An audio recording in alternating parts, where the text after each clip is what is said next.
1973. A public auction inside a crumbling Fifth Avenue mansion. Furniture that once furnished the largest private residence in American history sells for a fraction of its value to strangers who wander in off the street. The family, whose name was, for decades, the single most recognizable symbol of American wealth on Earth, a fortune once estimated to be worth more than the entire United States Treasury, is, within 4 generations, functionally broke.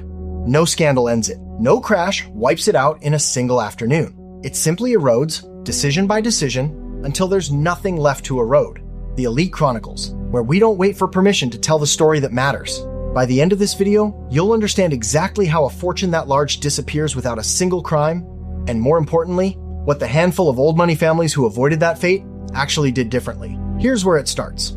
Cornelius Vanderbilt built his fortune in shipping and railroads across the mid-1800s, and by the time he died in 1877, he had accumulated roughly $100 million, a sum so large relative to the U.S. economy at the time that some economic historians estimate it represented close to 1% of America's entire gross domestic product. Adjusted proportionally to today's economy, serious estimates put that in the range of $200 to $250 billion. Not Rockefeller money, not Carnegie money, for a period, quite possibly the largest private fortune ever assembled by one American.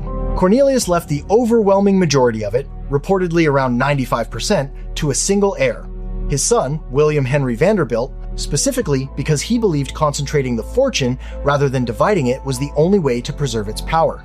William actually doubled it in less than a decade through disciplined reinvestment in the same railroad assets his father had built. At that point, the Vanderbilts were, by a wide margin, the wealthiest family in the country. Then it reached the 3rd generation, and the strategy inverted completely. William Henry Vanderbilt divided his fortune among his children instead of concentrating it the way his father had. Each heir received a substantial sum, but nothing close to the singular concentrated power the first 2 generations had wielded. And this generation didn't reinvest at Cornelius's pace. They built. The Breakers in Newport, Rhode Island, Marble House, Biltmore Estate in Asheville, North Carolina, still the largest privately owned house ever constructed in the United States, at roughly 175,000 square feet. These were not modest homes. Biltmore alone reportedly cost around $5 million to build in the 1890s, north of $150 million in today's dollars, and that figure doesn't include the ongoing cost of a domestic staff that at points numbered in the hundreds. It's worth pausing on Biltmore specifically because the numbers are almost absurd by modern standards. George Washington, Vanderbilt II, William Henry's grandson, commissioned architect Richard Morris Hunt, and landscape designer Frederick Law Olmsted, the same Olmsted who designed Central Park, to build a 250-room French Renaissance chateau on 125,000 acres of North Carolina land. The estate needed its own dairy, its own farms, its own village to house workers, essentially functioning as a self-contained small town rather than a residence. George Vanderbilt died in 1914 at age 51, and even before his death, the scale of the operation had already forced the family to start selling off tens of thousands of acres of the original land, just to keep the core estate solvent. That's the pattern in miniature. An asset built to display wealth ends up consuming the wealth needed to sustain it. That's the mechanism worth understanding, because it's almost never a single event. Fixed costs on that scale, property taxes, insurance, groundskeeping, domestic staff wages, structural maintenance on buildings the size of hotels, don't pause when investment returns slow down. Between roughly 1880 and 1930, the family is estimated to have built or maintained around 10 major mansions simultaneously, each with running costs that scaled with the size of the building, not with the size of whatever income was still coming in. Then add the 4th generation, spread across dozens of heirs by that point, most raised with no operating role in the family's railroad businesses, and functionally no training in capital preservation. By the 1970s, when that Fifth Avenue mansion went to auction, journalists reportedly could not locate a single Vanderbilt among the 120 or so descendants who had a net worth in the millionaire range, let alone anything resembling the founding fortune. The railroads themselves also mattered here. American rail transport was already in structural decline through the mid-20th century, and a fortune that had never fully diversified beyond the industry that built it went into decline right alongside it. The Vanderbilts weren't unique in this pattern either. They're just the most dramatic case study because the starting fortune was so enormous that the fall became historically visible. The Astor family, New York real estate and fur trade money going back to John Jacob Astor in the early 1800s, followed a strikingly similar arc. a founder who concentrated and compounded aggressively, followed by generations that diversified socially rather than financially, competing over which branch could throw the more extravagant ball or build the more elaborate hotel, culminating in the family's wealth and influence fragmenting across dozens of descendants by the mid-20th century. Economic historians who study Gilded Age fortunes have a name for the general phenomenon. Shirtsleeves to shirtsleeves in 3 generations, a much older folk saying about family wealth that Gilded Age America proved out at a scale nobody had seen before. The Vanderbilts and Astors didn't invent that pattern. They just supplied the largest possible sample size for economists studying it. Now, here's the part that actually matters if you're asking why some old money families survived past the 3rd generation and most didn't. Look at the families who kept multi-generational wealth intact. Certain European banking dynasties, a handful of American industrial families, and the pattern is consistent.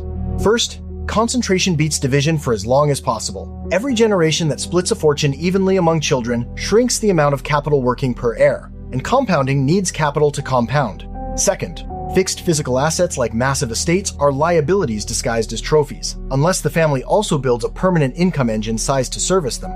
Biltmore's descendants eventually solved this exact problem in the 20th century by converting the estate into a self-sustaining commercial operation with paid tours, a winery, and hospitality revenue, which is precisely why that specific branch of the family still controls the property today while most of the rest of the fortune vanished. Third, every surviving multi-generational fortune installs formal financial education and often a family office structure by the 2nd or 3rd generation, specifically to prevent heirs with no business training from controlling capital directly. Compare that to the family that actually kept Biltmore, because their story is the exception that proves the rule.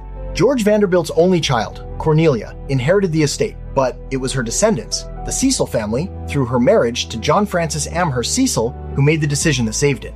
Rather than continuing to treat Biltmore purely as a private residence funded out of a shrinking family fortune, William A. V. Cecil, one of Cornelia's sons, spent the 1960s and 1970s converting the estate into a commercial enterprise. Paid public tours starting in 1930 already existed in a limited form, but Cecil expanded and professionalized the operation, added a working winery in the 1970s using estate-grown grapes, and eventually built out hotels and restaurants on the property. Biltmore today reportedly draws over 1.5 million visitors a year and functions as a self-sustaining business generating its own revenue rather than draining a dwindling inheritance. That's the single clearest data point in this entire story. The one piece of the original Vanderbilt fortune still standing is the one piece a descendant turned back into an income-producing asset instead of treating as a static trophy to be preserved out of pocket. Contrast that with what happened to the other Vanderbilt properties. The breakers eventually passed to the Preservation Society of Newport County. Marble House suffered a similar fate.